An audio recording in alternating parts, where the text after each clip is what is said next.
The Zambezi River has been a friendly river to most of the people living alongside that. Even those who are living in urban centers, because it has been providing fresh water, it has been providing fish, very good fish, tasty fish. It has been providing a livelihood for the people because the fishermen go there, they sell, and they are able to send their children to school. So it has been a source of joy for all of us.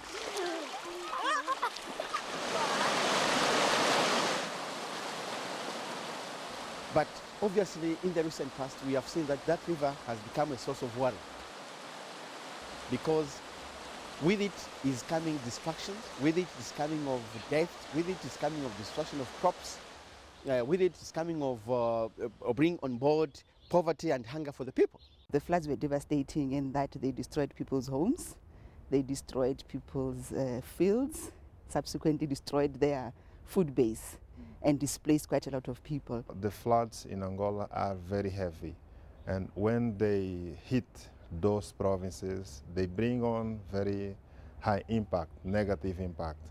Floods brings up cholera outbreaks, and it also destroys the shelter of the people. The Zambezi, from its source in northern Zambia, Africa's fourth largest river, is a shared resource for 32 million people in 7 southern African countries. It is home also to some of the most pronounced vulnerability in sub-Saharan Africa. The figures are dramatic. HIV prevalence rates that climb as high as 24%. Life expectancy of between only 40 and 50 years. More than 2/3 of people living on less than $2 a day. And this in the context of increasingly regular and devastating floods and droughts that can affect millions of people. The Zambezi River Basin Initiative, shared by 7 Southern African Red Cross societies, aims to reduce the chronic vulnerabilities of hundreds of thousands of people living along the river. People who are isolated from their capitals, often disenfranchised from basic amenities, and too far away to receive assistance when disasters strike. People just like Leketa Crows, who lives on the shores of the Shire River, a tributary of the Zambezi in southern Malawi. This year, her house was flooded, just months after the previous year's damage had been repaired. She doesn't have enough money to move away from the riverbank and has resigned herself, it seems, to annual disruption and frustration. Last year was worse. When this place was flooded, the house was damaged. I couldn't stay anymore in the house. It has taken all this time to repair it. But this year, the night that the water flooded my house was a nightmare. The water level was almost knee-high. I had to put all our belongings on makeshift tables, and we have been sleeping standing up. Climate change is contributing to an increase in the frequency and intensity of disasters along the river basin. More floods, more droughts, and less predictable seasonal patterns are undermining meagre developmental gains, placing communities in a never-ending cycle of disaster and displacement. And just very recently, a study has been done on the climate change impact in Mozambique. The results of this study are really scaring for us because this shows that more and more Mozambique will be prone to major disasters. And this is not in a very long future, let's say, it's happening already now. We see from the number of floods and number of cyclones and the numbers of people affected by these floods and cyclones and drought in certain areas that it's increasing in the last years. Prevention is better than cure. The Zambezi River Basin Initiative is designed to support communities to adapt to these new and rising threats. Crucially, it aims to ensure that communities, isolated as they are from their capitals, are better able to stare down the challenges that are rising up against them.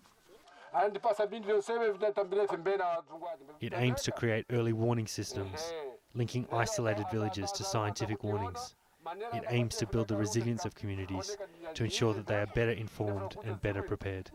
This initiative will assist Namibia Red Cross Society to assist the most vulnerable people who are finding themselves every year affected by this flood. Now, to increase their resilience to these floods so that they are more prepared and have at least something to fall back onto if this happens. But the initiative goes beyond disaster management. Vulnerability along the Zambezi is not defined by floods or by droughts. Communities face myriad other challenges: soaring HIV infection rates, exposure to waterborne diseases, including re-emerging illnesses like cholera, and vector-borne diseases like malaria. For the Red Cross, integration is the key. Well, I mean, we cannot just offer one service. They are all interrelated. The effects are the same. I mean, the effects cut across HIV, food security. If you lose your livelihood, then you don't have any food security. And if you get people grouped together in a camp, again, there are the risks of waterborne diseases, of HIV transmission. So really, we have to provide holistic and a holistic approach and services to the people who are affected by the flood.